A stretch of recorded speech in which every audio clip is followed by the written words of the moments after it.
ಬಿಜೆಪಿಯಲ್ಲಿ ಮುಗಿತಾ ಇಲ್ಲ ಬಂಡಾಯದ ಬೇಗುದಿ. ಇವತ್ತು ದೆಹಲಿ ಕಡೆ ಹೊರಟಿದ್ದಾರೆ ಬಿಜೆಪಿಯ ರೆಬಲ್ಸ್ ಟೀಮ್.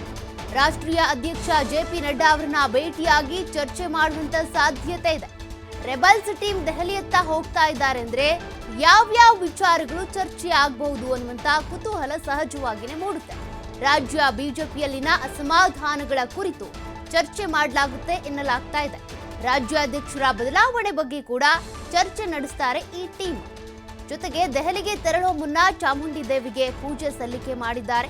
3-4 ದಿನ ದೆಹಲಿಯಲ್ಲೇ ಇರುತ್ತೆ ಈ ಯತ್ನಾಳ್ ಟೀಮ್. ಯತ್ನಾಳ್ ಅವರ ಟೀಮ್ನಲ್ಲಿ ಕುಮಾರ್ ಬಂಗಾರಪ್ಪ, ಅರವಿಂದ್ ಲಿಂಬಾವಳಿ, ಬಿಪಿ ಹರೀಶ್ ಇರ್ಬೋದು, ಹೀಗೆ ಅನೇಕರಿದ್ದಾರೆ. ಅವರೆಲ್ಲರೂ ಕೂಡ ರೆಬಲ್ ಆಗಿರೋದಕ್ಕೆ ಕಾರಣನೇ ಬಿಜೆಪಿ ರಾಜ್ಯಾಧ್ಯಕ್ಷರ ಬದಲಾವಣೆ ಆಗಬೇಕು ಅಂತ ವಿಜೇಂದ್ರ ಅವರ ವಿರುದ್ಧ ಇರುವಂತಹ ಅಸಮಾಧಾನ. ಜೊತೆಗೆ ವಕ್ಫ್ ಬಗ್ಗೆ ಒಂದಷ್ಟು ಹೋರಾಟ ಕೂಡ ಮಾಡಿದ್ದಾರೆ. ಆ ವರದಿಯನ್ನು ಕೂಡ ಎತ್ಕೊಂಡು ಹೋಗಿ ದೆಹಲಿ ನಾಯಕರಿಗೆ ಕೊಡುವಂತ ಸಾಧ್ಯತೆ ಇದೆ. ಜೆಪಿ ನಡ್ಡಾ ಅವರನ್ನ ಭೇಟಿ ಆಗಬೇಕು, ರಾಜ್ಯಾಧ್ಯಕ್ಷ ಸ್ಥಾನಕ್ಕೆ ಬೇರೆಯವ್ರನ್ನ ಕೂರಿಸಬೇಕು ಅನ್ನುವಂಥ ಒಂದಷ್ಟು ಆಗ್ರಹ ಇದೆ. ಅದ್ರ ಬಗ್ಗೆ ಮಾತನಾಡಬೇಕು. ಜೊತೆಗೆ ಈಗ ಚಾಮುಂಡಿ ದೇವಿಗೆ ಪೂಜೆಯನ್ನು ಕೂಡ ಸಲ್ಲಿಕೆ ಮಾಡಿದ್ದಾರೆ. ನಿನ್ನೆ ಕೂಡ ಕುಮಾರ್ ಬಂಗಾರಪ್ಪ, ಅರವಿಂದ್ ಲಿಂಬಾವಳಿ ಅವರು ಚಾಮುಂಡಿ ದೇವಿಗೆ ಪೂಜೆ ಸಲ್ಲಿಕೆ ಮಾಡಿದ್ರು. ಇವತ್ತು ಕೂಡ ರೆಬಲ್ಸ್ ನಾಯಕರು ಚಾಮುಂಡಿ ದೇವಿಯ ದರ್ಶನ ಪಡೆದು ಪೂಜೆ ಸಲ್ಲಿಸಿ ದೆಹಲಿ ಕಡೆ ಹೊರಟಿರೋದು. ದೆಹಲಿಯಲ್ಲಿ ಪ್ರಮುಖವಾಗಿ ಇವೇ ವಿಚಾರಗಳು ಚರ್ಚೆಗೆ ಬರೋದು. ಪಟ್ಟು ಹಿಡಿದಿರೋದು ಬಿಜೆಪಿ ರಾಜ್ಯಾಧ್ಯಕ್ಷರ ಬದಲಾವಣೆ ಆಗಬೇಕು, ಅವರು ಹಿರಿಯ ಶಾಸಕರನ್ನ ವಿಶ್ವಾಸಕ್ಕೆ ತೆಗೆದುಕೊಳ್ತಾ ಇಲ್ಲ, ಸರ್ವಾಧಿಕಾರಿ ಧೋರಣೆ ತೋರಿಸ್ತಾ ಇದ್ದಾರೆ ಅಂತ. ಮತ್ತೆ ಈ ಟೀಮ್ಗೆ ಸುಧಾಕರ್ ಇರ್ಬೋದು, ಶ್ರೀರಾಮುಲು ಅವರು ಕೂಡ ಸೇರ್ಕೊಳ್ಬಹುದು ಅನ್ನುವಂಥ ಸಾಧ್ಯತೆ ಕೂಡ ಇತ್ತು. ಈಗಾಗಲೇ ರಾಧಾ ಮೋಹನ್ ದಾಸ್ ಅಗರ್ವಾಲ್ ಅವರ ವಿರುದ್ಧ ಕೂಡ ಅಸಮಾಧಾನ ಇದೆ. ಇವೆಲ್ಲ ವಿಚಾರಗಳು ಕೂಡ ಇವತ್ತು ದೆಹಲಿ ವರಿಷ್ಠರನ್ನ ಭೇಟಿಯಾದಂಥ ಸಂದರ್ಭದಲ್ಲಿ ಯತ್ನಾಳ್ ಟೀಮ್ ಚರ್ಚಿಸುವಂಥ ಸಾಧ್ಯತೆ ಇದೆ. ಇವತ್ತು ಮಾತ್ರ ಅಲ್ಲ, 3-4 ದಿನಗಳ ಕಾಲ ದೆಹಲಿಯಲ್ಲೇ ಬೀಡ್ಬಿಡ್ತಾರೆ. ಆ ಸಂದರ್ಭದಲ್ಲಿ ಅವರು ಏನೇನಕ್ಕೆ ಪಟ್ಟು ಹಿಡಿದಿದ್ದಾರಲ್ಲ ಅದೆಲ್ಲದಕ್ಕೂ ಒಂದು ಕ್ಲಾರಿಟಿ ಸಿಗಬೇಕಾಗುತ್ತೆ ವರಿಷ್ಠರಿಂದ.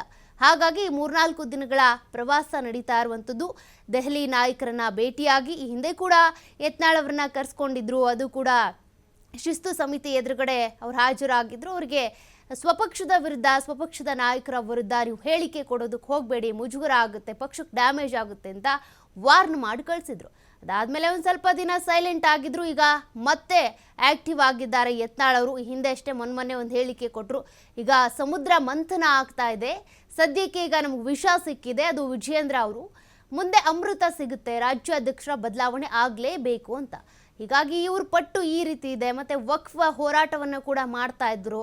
ಅದರಿಂದ ಮಧ್ಯಂತರ ವರದಿಯನ್ನು ಕೂಡ ಈಗಾಗಲೇ ದೆಹಲಿ ನಾಯಕರಿಗೆ ತಲುಪಿಸಿದ್ರು. ಈಗ ಮತ್ತಷ್ಟು ಅದ್ರ ಬಗ್ಗೆ ಚರ್ಚೆ ಮಾಡೋದು ಮತ್ತು ವಿಜೇಂದ್ರ ಅವ್ರನ್ನ ಈಗ ಪುನರ್ ಆಯ್ಕೆ ಮಾಡಬಾರ್ದು ಅನ್ನುವಂಥ ಒಂದು ಒತ್ತಾಯ ಕೂಡ ಇದ್ದೇ ಇರುತ್ತೆ. ಎಲೆಕ್ಷನ್ನಲ್ಲಿ ಅಂದರೆ ಚುನಾವಣೆ ನಡೆಸಬೇಕು ಅನ್ನುವಂಥ ಒಂದಷ್ಟು ಪ್ರೊಸೀಜರ್ಗೆ ಸಂಬಂಧಪಟ್ಟಂತೆ ಕೂಡ ಈಗಾಗಲೇ ಆ್ಯಕ್ಟಿವ್ ಆಗಿದ್ದಾರೆ ವರಿಷ್ಠರು.